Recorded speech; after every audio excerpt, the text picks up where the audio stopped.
You're welcome back. It's time for us to look at the newspapers this morning and see what they have served us for breakfast. I'm going to be starting with the Nation newspaper. Now, the above the nameplate, local airlines threaten shutdown over fuel cost.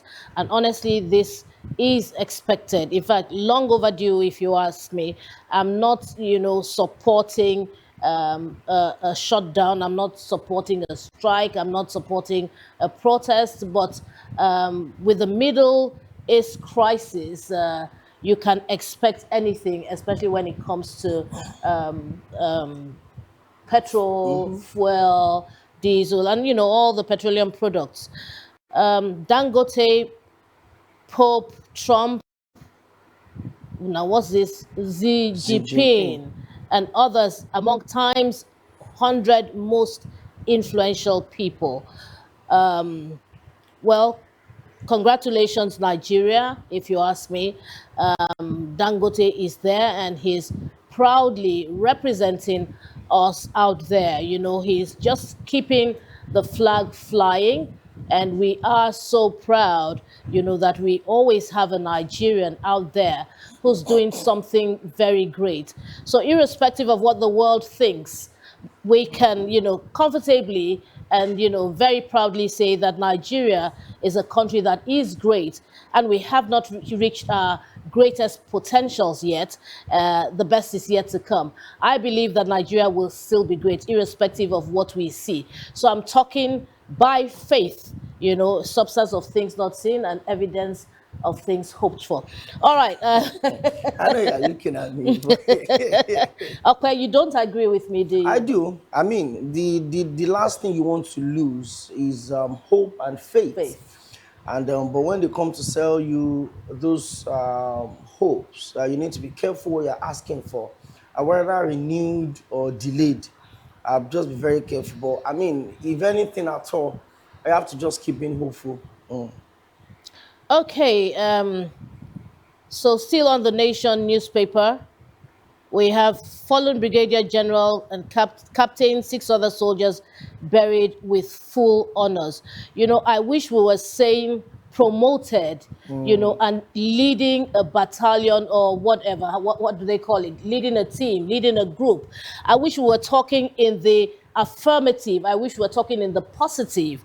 I don't care what full honors, they may have given them in death. We could have avoided I'm the saying death. that we could have just avoided the death. And so on the breakfast table, would like to commensurate with the families of the fallen heroes, who laid their lives down for Nigeria. We could have avoided this, but we pray that from this point on, we will remember these people and decide that there must be a change. It's unfortunate that it seems like this banditry has taken the better of us. Insurgency has taken over completely. It's unfortunate, that it seems like the baton has been changed. The positions have been changed. Back in the day, you dare not, attack or hit any army officer, because you know that they will come back force for force.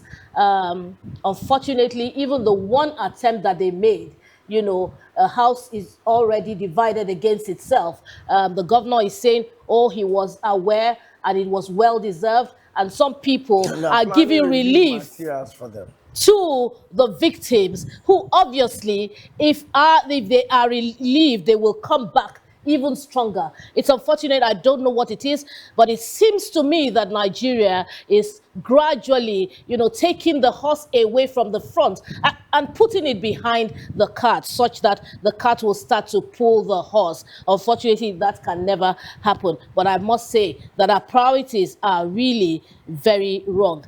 Inflation rises to 15.38% on global oil crisis. And that's still from the Nation newspaper. The banner headline from the Nation newspaper: ADC presidential ticket tears Atiku, Obi, Kwakwanso apart. Mamadou Tanko clash over primary. Nafiu Bala writes off convention. And this is the rider for that banner story. Yuwalda, APC in good standing, no fear of impl- what's this? Implosion. Okay, sorry, I just enlarged. No fear of implosion, says party chair. Tough times ahead, IMF warns. How tough is this going to get, really? Because we keep talking about these tough times and it gets so tough, and, we feel like, we're already being strangulated, and they're telling us that, even tougher times lie ahead. We're hoping that God Himself, would intervene and take care of His children.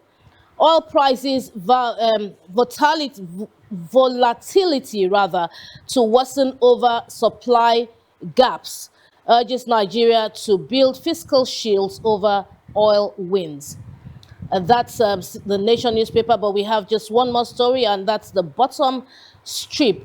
Lagos, Oyo, Ogun, Ondo, Kwara, FCT, and 28 others put on flood attack, for the flood alert rather. And you can find that story on page 4. It is very important that we start to plan, so that we don't fail at the end of the day. We must be proactive. We have been warned that there will be a lot of flood in Lagos, Oyo, Ogun, Ondo, Kwara, at the Federal Capital Territory, and 28 others. I think it's important that, this full, well, I guess in the story on page 4, the full list has been mentioned or has been released. Let's just take a peep at the Nation newspaper. Let's start to plan. I hope the government is also planning along with us, the citizens. Okay, I don't know what it was for you this morning, where you're coming from. Was there some sort of flood? It's expected. And I think we had this conversation a couple of weeks back. Yes. As how states should respond to, early warning signals for flood alerts. And the truth is, most of these states know how prone they are. Niger State knows, Lagos State knows, Ondo State knows, Benue, Plateau. They don't need to tell them. But so when the NIMET releases early warnings, what have the governors done? There are funds, counterpart funds, federal government funds allocated for flood management prevention. But sometimes some of these governors are just very lackadaisical about it. They just wait for the flood to happen so that they can secure relief materials, trucks and bags of rice. They start distributing materials or trying to keep people safe. So I think it's something that they should know, that once it starts, rain starts, then definitely that your state, if it's prone to issues like that, you'd have to take care of your state. I think we should go to... No, well, we're just, trying to contemplate. We are supposed to be having guests on the program. We're contemplating, do we take a break at this point to take our guests on? And I think, yes, it's a good time. We've been expecting them. I didn't say earlier when I was introducing the program that we were going to have guests, because we wanted to be sure that they arrive. Yeah, so at this point, you're still watching the Breakfast Express on MITV Plus. We must take a break right now to bring our guests, right in front of the cameras, so that together, we can have an interesting session. So we'll take this needed break, and when we return, there'll be a big thing waiting for you. Please don't touch that dial. Don't go anywhere. We will be right back. It's a promise.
July 25th, 1961.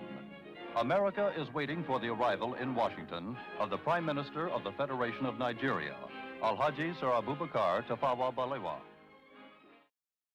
Abubakar Tafawa Balewa was born in December 1912 in Bauchi State, where his father, Yakubu Danzala, was of Gere ethnicity, and his mother, Fatima Ina, was half Gere, half Fulani. He began his education at a Quranic school in Bauchi and then went on to Katsina College. Balewa completed his 5-year education in 1933 and returned to Bauchi to teach at Bauchi Middle School.